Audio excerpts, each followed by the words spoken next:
Hello, I'm Michael Tamtipais with the Midday News.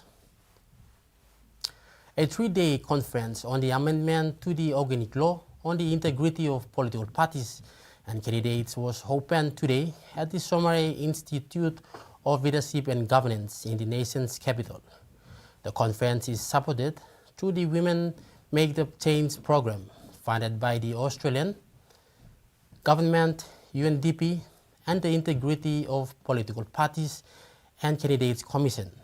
Over 60 senior representatives of political parties are taking part in the conference to discuss new all-impact amendments that aim to enhance women's political participation ahead of the 2027 general election.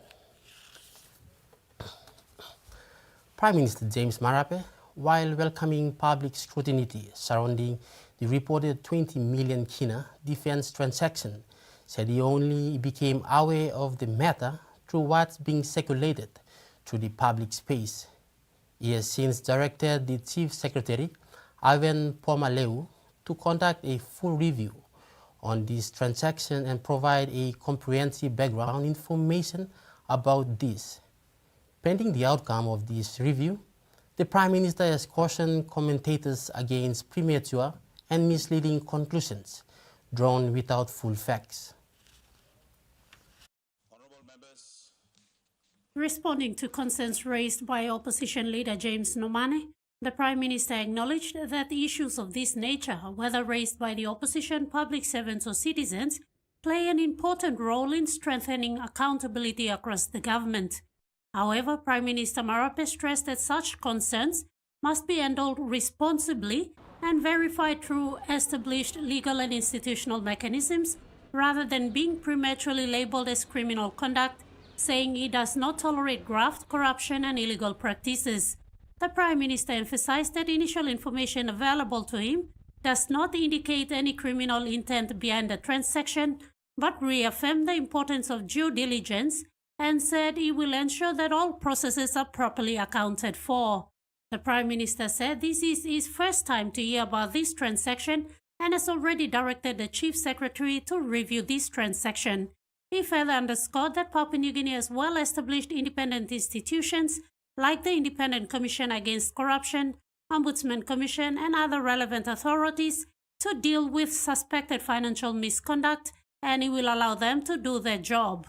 Prime Minister Marape further warned against politicizing sensitive matters before facts are fully established and stressed that leadership demands restraint, accuracy and respect for due process. He assured the country that no one is above the law and any wrongdoing, if established, will be dealt with firmly and in accordance with the law.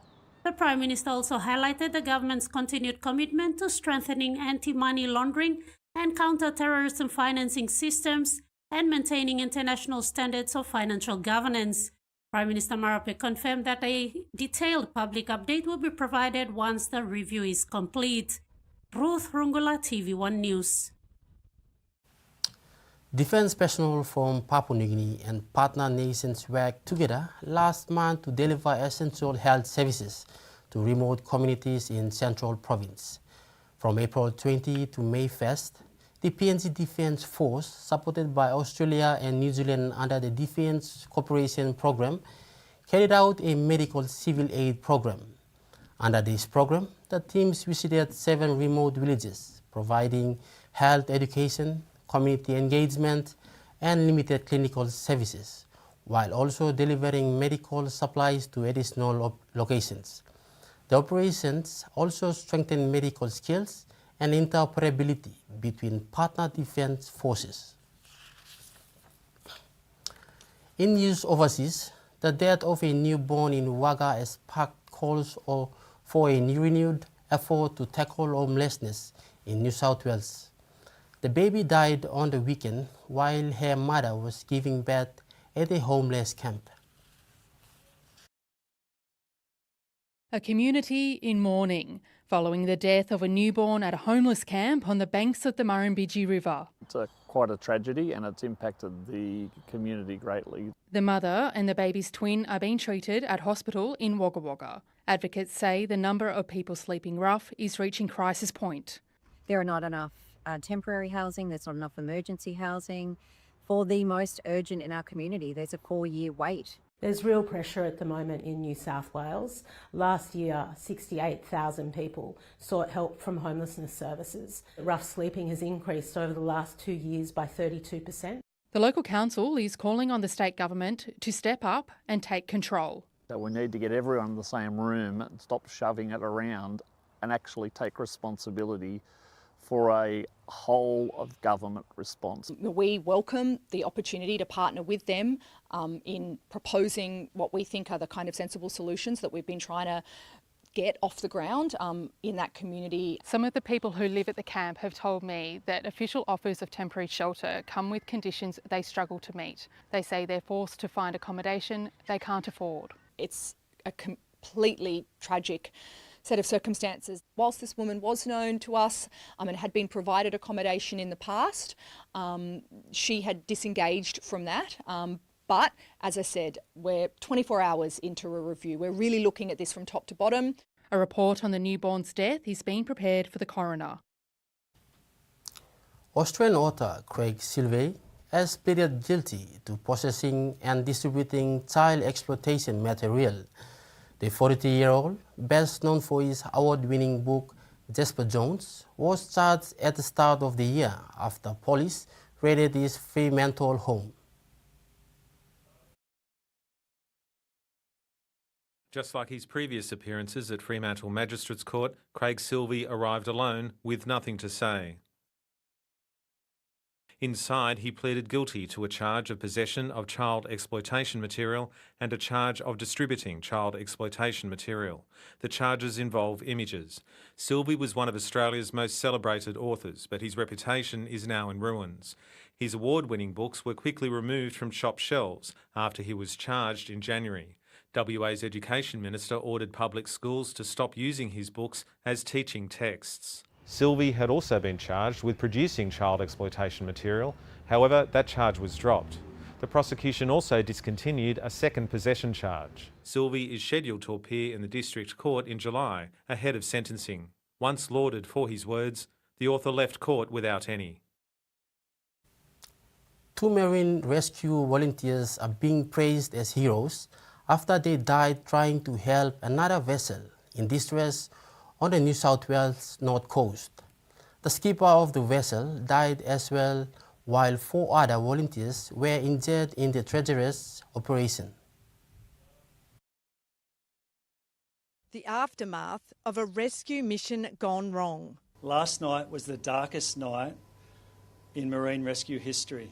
This rescue boat set off with 6 crew members on board after bystanders reported a yacht in distress.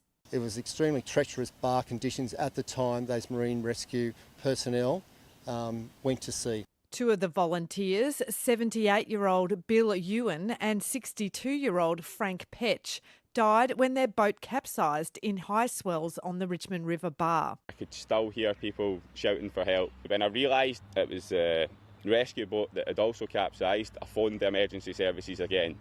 And I let them know straight away that this situation is so bad. The yacht they were trying to reach broke up and sank. The body of its skipper was retrieved this morning.